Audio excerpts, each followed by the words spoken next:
tells you something about the lifespan of the Buick Enclave that, when this vehicle was introduced, one of its two corporate siblings was a Saturn. The outlook.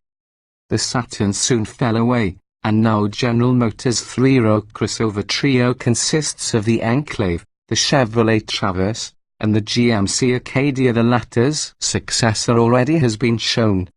All of which is a reminder that the Enclave is now in its 9th year. It arrived in 2007 as a 2008 model. That's old, considering the typical product life cycle for the industry is 6 years. Blame the GM bankruptcy for the Enclave's extended stay. When the company hit the financial skids and product development money was tight, the Enclave's replacement was one of the programs that was delayed. The thinking being that the company's three-row crossovers were competitive enough that replacing them was not a top priority.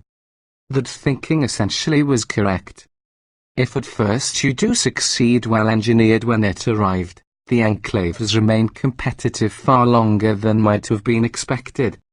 We should note that the Enclave got a slightly more powerful, direct-injected V6 for 2009, that 3.6-litre is still under the hood, where it makes 288 horsepower and 270 lb-ft of torque.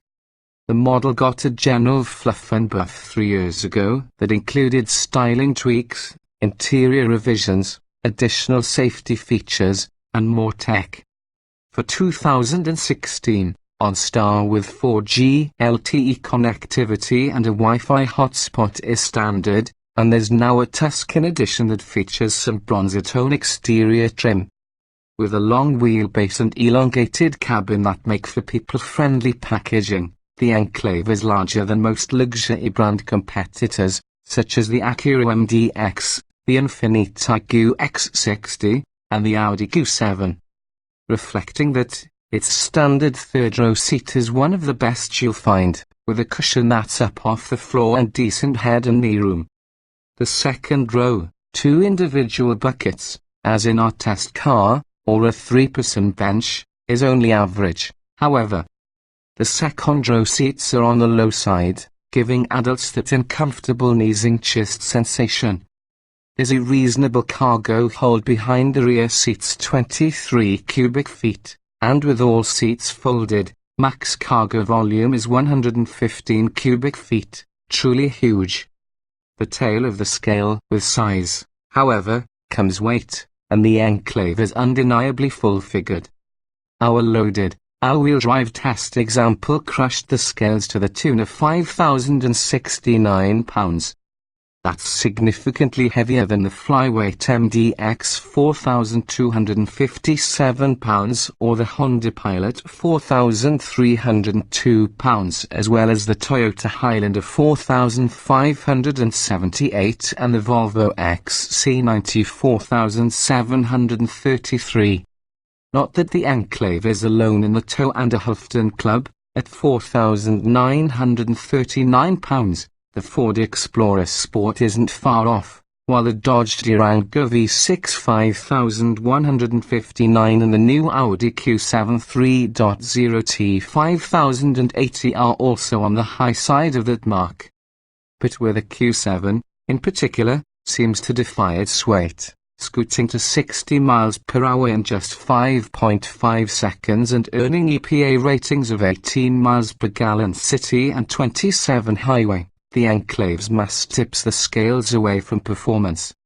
The Buick shuffled to 60 miles per hour in 7.9 seconds in our test, slower than all of the three-row crossovers mentioned above. And its fuel economy numbers of 16 city and 22 highway 1,724 miles per gallon with front-wheel drive sit alongside the much quicker Explorer Sport at the bottom of the class. And yet there's good news behind the wheel, too. As it has been since the beginning, the Enclave is a quiet cruiser. With its 2013 update, the Enclave got dual-flow dampers, which, combined with skillful chassis tuning, in recent years a General Motors strong point, pays dividends in ride and handling. Even on our test car's larger, 20-inch wheels 19 as a standard, The ride quality was quite good, there's no impact harshness and bumps are more heard than felt. At the same time, this big vehicle reacts capably and predictably through corners, with less body roll than one might expect.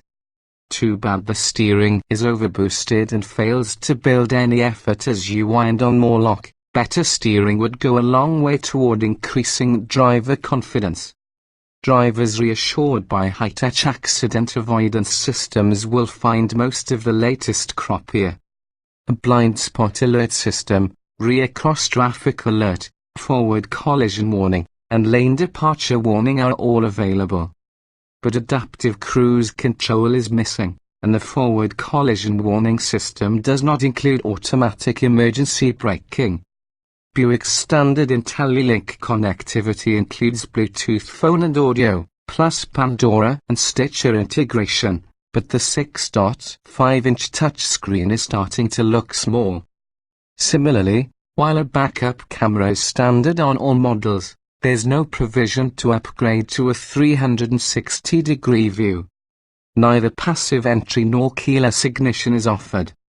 Enclave pricing starts at $39,990 for the convenience model, which is front-wheel drive only. The mid-level leather version is $44,585. Add $2,000 for all-wheel drive. Our Enclave test car was the top-spec premium, which starts at $48,440 with front-wheel drive or, in our case, $50,440 with four-driven wheels. This one was further loaded with niceties such as a dual-pan sunroof $1,400 and the aforementioned Tuscan package $795, which helped push the as-tested price to $53,835. Betraying its age, the pricing sees the Enclave facing competitors both from mainstream and some luxury brands. They're all likely to offer more extensive lists of available equipment. Granted, having to take the remote out of your pocket to unlock the door, or insert a key into the ignition to start the car isn't exactly a hardship, but technology is one area where the Enclave shows its age relative to newer competitors. Fuel economy and acceleration are two others. The Buick remains a roomy package, and its ride, handling, and quietness need no apologies. While the Buick seems a pleasant enough family bus when looked at on its own, it has fallen behind newer competitors. That isn't surprising, really. 9 years is a long time, and an Enclave is not an island.